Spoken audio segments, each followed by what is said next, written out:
मारा घट में बिराजता श्रीनाथ जी यमुना जी महाप्रभु जी। क्या करते हैं कि इस 7वें स्कंद के वक्ता कौन है? 7वें स्कंद के वक्ता नारद जी महाराज हैं।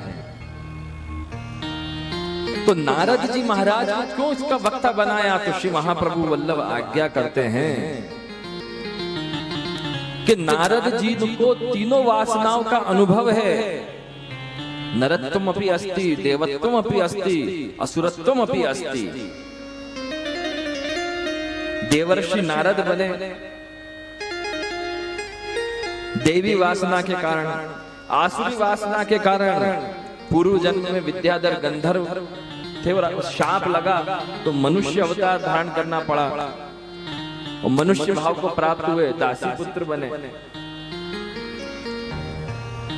इसलिए नारद जी इसके वक्ता हैं क्योंकि उन्होंने तीनों का अनुभव किया हुआ है। श्री महाप्रभु वल्लभ आज्ञा करते हैं जिसने अनुभव नहीं किया है वो बोल भी नहीं सकता। तो यह वासना क्या है? यह वासना जीव मात्र के साथ लगी हुई है। मनुष्य वासना को छोड़ नहीं सकता। वासना को कैसे छोड़ेगा? इस जीवन में उसे अच्छा दिखने की वासना है, अच्छा खाने की वासना है, अच्छा रहने की वासना है, खूब सुख उपभोग करने की वासना है। वो छोड़ नहीं सकता, लेकिन समर्पण तो कर सकता है वासना का। तो महाप्रभु श्री वल्लभ ने यही सिखाया कि तुम वासना को छोड़ो मत, बस वासना को श्री वासुदेव के श्री चरणों में समर्पित कर दो। और यही भगवान ने श्रीमद् भगवद गीता में बतलाया है। यद करोषि यदस्नासि यज्जुहोषि ददासि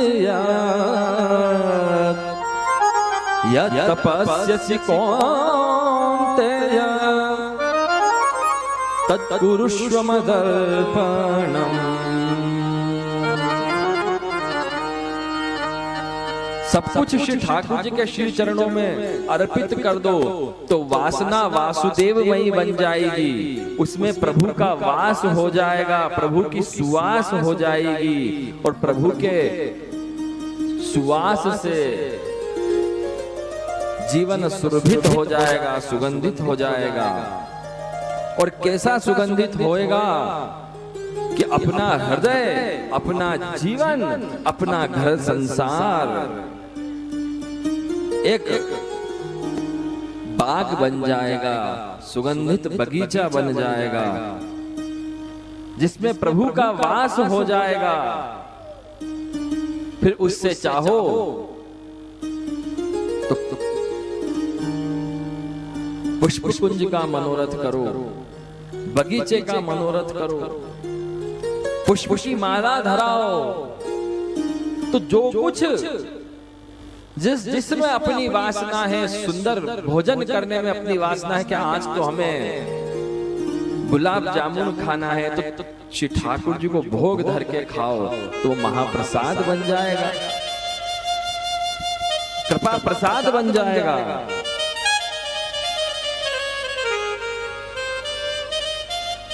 और जीवन में ऐसी सुगंध आएगी, ऐसी सौरभि आएगी कि उस सुंदर भावों की निकुंज में, उन सुंदर भावों की कुंज में श्री ठाकुर जी सदा सर्वदा विराजमान हो जाएंगे।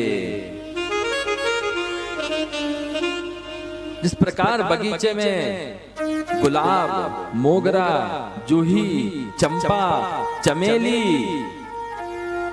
विविध पुष्प खिलते हैं, इस प्रकार तुम्हारे हृदय में, हृदय के बाग में विविध पुष्प खिलेंगे जो पूरी सृष्टि को सुरभित सुगंधित करेंगे और श्री ठाकुर जी को आनंदित परमानंद कर देंगे। श्री ठाकुर जी का भी मन मयूर बन के नृत्य करने लगेगा। तुम्हारे भावों की घटा, प्रेम की घटा ऐसी छाएगी कि उस घटा को देख के वो घनश्याम नृत्य करने लगेगा। श्री ठाकुर जी नृत्य करने लगेंगे। तो श्री ठाकुर जी भी ये नहीं सोचेंगे कि मुझे इस भक्त की कुंज को छोड़ के किसी दूसरे भक्त की कुंज निकुंज में जाना है।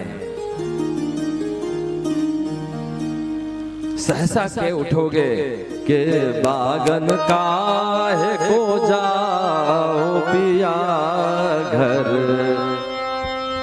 बैठे ही बाग लगाए दिखाऊं। प्रभु के सब मनोरथ सिद्ध हो जाएंगे। श्री महाप्रभु वल्लभ आज्ञा करते हैं कि तुम्हारे हृदय में से विषय वासना निकल जाएगी, तभी तो प्रभु का वास होगा, प्रभु के का आवेश होगा, प्रभु का निवास तभी तो होगा। अगर विषय वासना को हृदय में बिठाओगे तो प्रभु हृदय कमल के सिंहासन पे विराजेंगे कैसे? तो श्री महाप्रभु वल्लभ आज्ञा करते हैं कि विषयाक्रांत देहानां नावेशः सर्वथा। इसलिए श्री ठाकुर जी को हृदय कमल के सिंहासन पर बिठाना है तो सबसे पहले वासना को वासुदेवमयी बनाओ, तब तुम्हारा रोम रोम पुलकित हो जाएगा, रोम रोम आनंदित हो जाएगा, रोम रोम ब्रज वृंदावन बन जाएगा। इस हृदय के घट में श्री ठाकुर जी विराज जाएंगे और फिर हम यह गर्व से कह सकेंगे क्या कि मारा घट मां विराजता श्रीनाथ जी यमुना जी महाप्रभु। मारा घट मां विराजता श्रीनाथ जी यमुना जी महाप्रभु जी। हमारा घट अजता श्रीनाथ जी यमुना जी महाप्रभु जी। तुम्हारा घट मां विराजता श्रीनाथ जी यमुना जी महाप्रभु जी। ओ मारू मन रूठे गोकुल वृंदावन, मारो मन रूठे गोकुल वृंदावन, मारू मन रूठे गोकुल वृंदावन। मारो मन रूठे गोकुल वृंदावन। मारा तन आंगनिया में तुलसी सियावने, मारा तन आंगनिया में तुलसी रवने।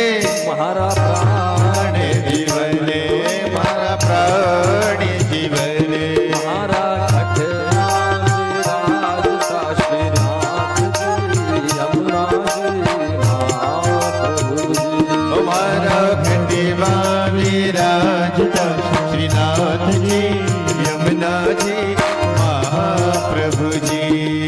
श्रीनाथ जी बोलो श्री यमुना नाथ जी बोलो, श्रीनाथ जी बोलो, श्री यमुना जी बोलो, श्रीनाथ जी बोलो, श्री यमुना जी बोलो। श्रीनाथ जी बोलो, श्री यमुना जी बोलो, श्री जी बोलो, श्री यमुना जी बोलो। श्रीनाथ जी बोलो, श्री यमुना जी बोलो। ओ मारा घटी मां विराजता श्रीनाथ जी यमुना जी महाप्रभु जी। यमुना विराजता श्रीनाथ जी यमुना जी महाप्रभु जी। ओ मारा घटी मां विराजता श्रीनाथ जी यमुना जी महाप्रभु जी। श्रीमद् भागवत भगवान की